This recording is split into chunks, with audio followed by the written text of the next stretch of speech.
All right, day 2 mock draft here on Chicago Bears Now. I'm Harrison Graham as we are back at it here in the Chat Sports studios.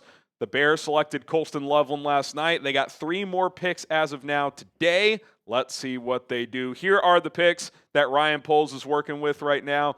39 and 41, early second round, and then pick number 72. If you want kind of a high volume of best players available, go check out our video that went out last night, which was our draft grade video reacting to Colston Loveland. We also examined a lot of players available. Obviously, we'll take a few players in this day 2 mock as well, so stay tuned. But speaking of day 2, we will be live for rounds 2 and 3 tonight. Not sure exactly what time. It'll be 5 Central at the latest. It'll be either 4:30 or 5. So stay tuned. Turn on those notifications. We're trying to get to 121,000 subs ASAP. Would love to get there tonight. 300 away. Help us get there. All 7 rounds, live coverage here on Bears Now. If you see this thumbnail, you are in the right place. That is our day 2 draft live thumbnail. So if you see that on your YouTube algorithm, that is Bears Now. That's myself, producer Colin. We will see you tonight. Okay, I'm going to trade down from 39. I would like to see the Bears trade one of 39 or 41, add an extra 3rd or 4th round pick. My logic with this trade is Will Johnson, who's still on the board. He was a player linked to Miami at 13. I know he's got the knee issue, but I think in round 2, some team's going to take a swing. If he's still available at 39, I could see Miami moving up 9 spots. You get 98 from them in return, late comp round, 3rd round pick. I would do this trade in a heartbeat. I think it's a no-brainer. Add an additional dart for today. You are good to go. And then at pick 41, I'm going to take a guy we've mocked several times, Aireontae Ursery. He, to me, the offensive tackle out of Minnesota, I think he's the last tackle that hasn't gone yet that is someone you could see start and play left tackle week 1. There's other guys that are intriguing like Anthony Belton, Charles Grant, Cameron Williams, traitsy guys, but they probably need to sit. And Ursery might need to as well, but I do think you can throw him into this into this competition with Braxton Jones coming off injury, with Karan Amagaji, who's still a bit of an unknown. He's got good power and athleticism. He tested better athletically than I thought. He's not a premier mover, but I think he can move well enough. He's built, I like this note from Tom, like a power gap scheme guy, but he can move in zone concepts. And you know Ben Johnson's going to run a lot of zone. He'll run some gap as well, so I like that versatility. A little stiff in the hips. I think that's fair to say. His feet are average in terms of foot speeds, in terms of like his footwork of pass protecting, but I think he can be a pretty good left tackle in the NFL. I don't know if he's an all-pro, but he's got more tools to work with than Braxton Jones did coming out, and he's been pretty good for a 5th-round pick. So we'll see if Ursery is a player they consider. Not sure if he gets to 41 because, again, to me, he's kind of that last tackle left that you could have seen go day 1 or early day 2. If he's there, I'd really consider taking him if I was Chicago. Do you want the Bears to trade down from one of the 2nd-round picks, 39 or 41? Type Y for yes, type in for no. I would like to see them do it. Add an extra day 2 or early day 3 pick. I think that would be a really, really smart choice. Okay, JT Tuimoloau. I mocked him to the Bears in my final mock as well. I get him again here at 48 in that trade down from 39 to 48. I think this is proper range. To me, he's 35 to 60. He'll go somewhere in that chunk today. If they took him at 39 or 41, that'd be perfectly acceptable as well. I agree with that top note. To me, he's like a high floor, mid to high ceiling guy. I don't know if he's ever an all-pro, but power player, really good against the run, flashes as a pass rusher. He was a dominant player in the college football playoff, but that note there, can he do it consistently? We've talked about this a lot. He's kind of like a streaky pass rusher. He's like one of those like 6-men in the NBA, like Lou Williams. Like certain nights he's a flamethrower. It's like, oh my God, they can't block this guy. I remember the Penn State game a couple years ago. He was unblockable. College football playoff this year, same thing.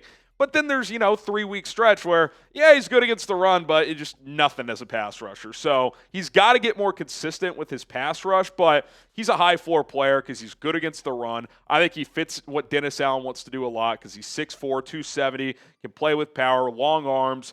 can drive back tackles. I really like what he brings to the table. 4-year guy at Ohio State, one of their leaders as well. I think he fits better than Jack Sawyer in terms of his measurables and skill set, although I think they're similar caliber players. I just think Tuimoloau is a better scheme fit for Dennis Allen. So we'll see if he's a guy they consider. I'd like to see them draft him because I think he's a good fit and a good player. Okay, today's show is sponsored by Prize Picks. Daily fantasy sports made easy at prizepicks.com/CLNS. Be sure to use the code CLNS for $50 deposit bonus when you sign up and play for just $5. And get this, right now you can win up to 2,000 times your entry. That's right, you can turn $10 into 2,000 right now with Prize Picks. Set lineups of 2 or more players, pick more or less on their stat projections, and if you hit, you win money. And again, sometimes 2,000 extra money. You can turn $10 into 2,000 right now with our friends over at Prize Picks. I usually like the 2-3 player lineups. Those are easier to hit. Got the season-long football stat projections. Love Caleb Williams, more passing yards this year.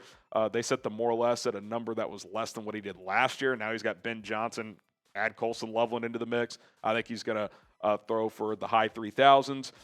James Cook, I like him to hit the century mark as well, 1,000 plus. $10 entry to win 30 on this one, just a simple 3x entry, but you want to go ballsy, 5-6 player lineups, chance to win more money, you could do so. Play your game today with Prize Picks. PrizePicks.com/CLNS, the code CLNS gets you a $50 bonus when you sign up and play for just $5. That link is in the comments and in the description. Get started with Prize Picks today. Okay, Andrew Makuba. Again, you guys have seen these faces.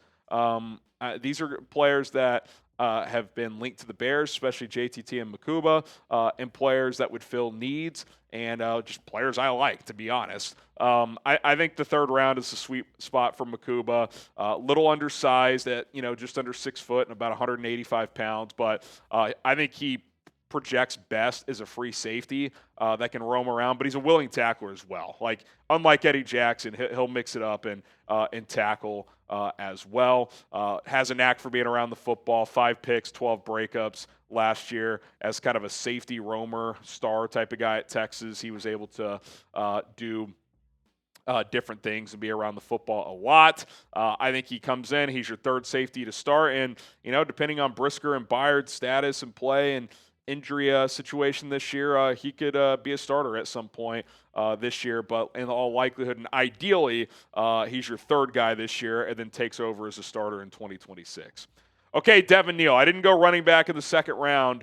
I opted to go with Trench's guys there with Ersery and Tuimoloau. Again, this is why I would like to trade down. Get an extra pick, and if you want to take a running back a little bit later, there's still some guys that can play a good role. Devin Neal, I got the opportunity to talk to him at the Big 12 Pro Day. I mean, the kid's just a stud, man. You could see why he was a 2-time team captain, lived in Lawrence his whole life, stayed at Kansas, could have easily gone to a big-time program and just stayed there and was just productive as hell. That is the word. He's tough. He's not going to run away, the old Gus Johnson, get away from the cop speed. He's not that, but he's a patient runner. He kind of reminds me on some of his runs is like a vintage Le'Veon Bell. You remember Bell would just almost just be like jogging in place and wait for the blocks to develop and then shoot the gap. He does that on a lot of his runs. I think he can be utilized as a pass catcher as well.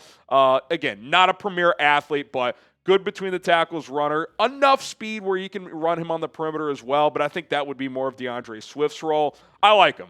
High character guy. We know the Poles regime has valued that a ton. He would fit in really well. And I think a Swift-Neal kind of 1-2 punch combination could be pretty darn effective for the Bears for the next few years. Okay, name a player you would like to see the Bears draft today. The main thing I'd like to see is get an extra pick somewhere. If you could trade down, that would be awesome. We were thinking maybe they would trade up yesterday. Now that they didn't, I would actually like to trade back, get an extra pick, and add a player that could either start or contribute right away. Okay, that's going to do it for our Day 2 Bears mock draft. We'll see you guys in a few hours, 4:30, 5 o'clock Central, somewhere in that range. So be sure to subscribe and join us. Busy day ahead. My name is Harrison Graham. Bear down.